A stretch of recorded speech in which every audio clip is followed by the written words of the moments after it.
एक बार माँ पार्वती कैलाश पर भ्रमण कर रही थी। तभी उनकी नजर पृथ्वी लोक पर पड़ी। सेठ जी, ये माल गाड़ी में से उतार दिया है। ये ले, तेरे आज की कमाई के 200 रुपए। पूरा दिन मेहनत करके सिर्फ ये 200 रुपए ही कमाई हुई है। अब इसमें से 50 रुपए दूध के, 50 रुपए सब्जी के, बाकी बचे 100 रुपए जो पूरे 3 दिन चलाने हैं। ये हो गए पूरे 50,000 रुपए। इन्हें तिजोरी में रख देता हूँ। नहीं भैया, ये बहुत महंगी साड़ी है, कोई सस्ती सी दिखा दो। हाँ, ये 150 रुपए वाली ठीक है। भैया, ये तीनों साड़ी पैक कर दो। ये लो 5,000 रुपए। माँ पार्वती गरीब और अमीर दोनों को देख रही थी। आखिर जिसे जो चाहिए उसे मिलता नहीं, और जिसके पास पहले से हो उसे और मिल जाता है। इस प्रश्न का उत्तर तो महादेव ही दे सकते हैं। धरती का ये नजारा देखकर माँ पार्वती भगवान शंकर के पास जाती है। महादेव, मैंने देखा है कि धरती पर जो व्यक्ति पहले से ही गरीब और दुखी है, उसे और ज्यादा दुख मिलता है, और जो सुख में है आप उसे दुख नहीं देते। ऐसा क्यों? भगवान, ये आपकी कौन सी लीला है? देवी पार्वती, इस बात का उत्तर जानने के लिए आपको हमारे साथ धरती पर चलकर वहां के प्राणियों का हाल चाल जानना होगा। वहीं इस प्रश्न का उत्तर आपको प्राप्त होगा। भगवान शिव के कहे अनुसार कुछ समय बाद माँ पार्वती उनके साथ मृत्युलोक में प्राणियों का हालचाल जानने के लिए चल पड़ी। तभी रास्ते में उन्हें एक गरीब पति पत्नी जाते दिखाई दिए। उर्मिला, कुछ समझ नहीं आ रहा, हमारी गरीबी के दिन कब दूर होंगे। वो चंदन ने फिर एक नई जमीन खरीद ली। सबका भाग्य एक सा नहीं होता है जी। उसके भाग्य में अमीर बनना लिखा है, हमारे में नहीं। भगवान की इच्छा होगी तो हम भी अमीर बन जाएंगे। पता नहीं कौन से पिछले जन्मों के कर्मों की सजा भुगतनी पड़ रही है। न जाने कौन से बुरे पाप किए थे। हे महादेव, आप इन दोनों पति पत्नी को कुछ ही पलों में अमीर बना सकते हैं। मेरे कहने पर आप इन्हें अमीर बना दीजिए। ये बेचारे कितने दुखी हैं।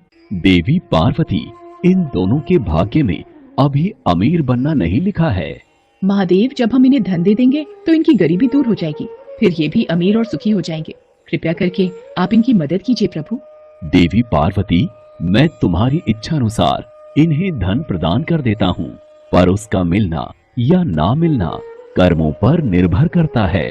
पार्वती जी के कहने पर भगवान शिव ने सोने की अशर्फियों से भरी एक पोटली उस रास्ते में डाल दी। पोटली से कुछ दूरी पर उर्मिला की नजर गुजरते हुए एक अंधे व्यक्ति पर पड़ी। सुनो जी, हम तो गरीब हैं इसलिए दुखी हैं, पर ये सामने व्यक्ति तो नेत्रहीन है। एक बात समझ नहीं आई, ये नेत्रहीन लोग कैसे जीवन व्यतीत करते होंगे? हाँ, बड़ी मुश्किल होती होगी उर्मिला इन बेचारे नेत्रहीन लोगों को। चलो आज हम भी अंधों की तरह चलकर देखते हैं, देखें ये कैसे जीवन जीते हैं। उर्मिला और सूरज आंखें बंद कर एक दूसरे का हाथ थामे चलने लगे। सोने की अशर्फियों की पोटली रास्ते में ही पड़ी रह गई और वे दोनों करीब से गुजर गए। भगवान शिव बोले, देखा देवी पार्वती, इनके भाग्य में अभी गरीबी ही लिखी है।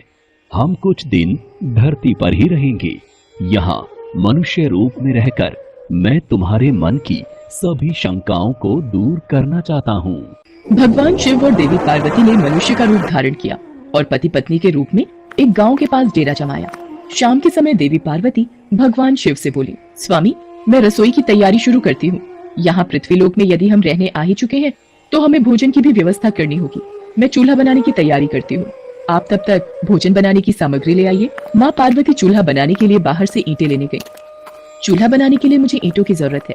ये एक जर्जर और टूटा मकान दिखाई दे रहा है। इसकी ईंटें मेरे काम आ जाएंगी, यही ले लेती हूँ। चूल्हा तो तैयार कर लिया, महादेव आते ही होंगे। अरे आप आ गए, ये देखिए मैंने चूल्हा तैयार कर लिया। पर आप खाली हाथ क्यों लौट आए स्वामी? भोजन कैसे बनेगा? देवी पार्वती, अब सामग्री की कोई आवश्यकता नहीं है, क्योंकि जिस प्रश्न का उत्तर ढूंढने के लिए आप आई थी वो आपको स्वयं मिल गया। मैं कुछ समझी नहीं स्वामी, मेरे प्रश्न का उत्तर मेरे समक्ष ही है। हाँ देवी पार्वती, आप यही जानना चाहती हैं ना कि इस पृथ्वी पर क्यों गरीब लोग ज्यादा परेशान होते रहते हैं। अच्छा ये बताइए, आप इस चूल्हे को बनाने के लिए ईंटें कहाँ से लेकर आई हो? प्रभु, इस गांव में बहुत से ऐसे घर भी हैं जिनका रखरखाव सही ढंग से नहीं हो रहा है। उन पुराने घरों की जर्जर हो चुकी दीवारों में से मैं ईंटें निकाल कर ले आई। इसका मतलब जो घर पहले से खराब थे आपने उन्हें और खराब कर दिया, जबकि आप मजबूत घरों की दीवारों से भी तो ईंटें ला सकती थी। प्रभु, जो घर अच्छे और सुंदर दिख रहे थे उस घर के लोगों ने अपने घरों का रखरखाव बहुत अच्छी तरह किया है।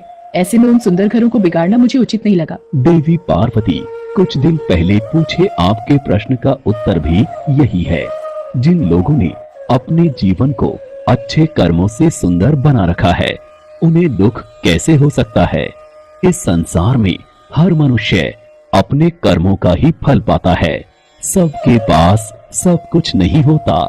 मनुष्य के पिछले जन्मों का कर्म उसे इस जन्म में भुगतना ही पड़ता है, और यदि वो अपने इस जन्म और आने वाले अन्य जन्मों को सुखी बनाना चाहता है, तो हमें सदैव ही पुण्य कार्य करते रहना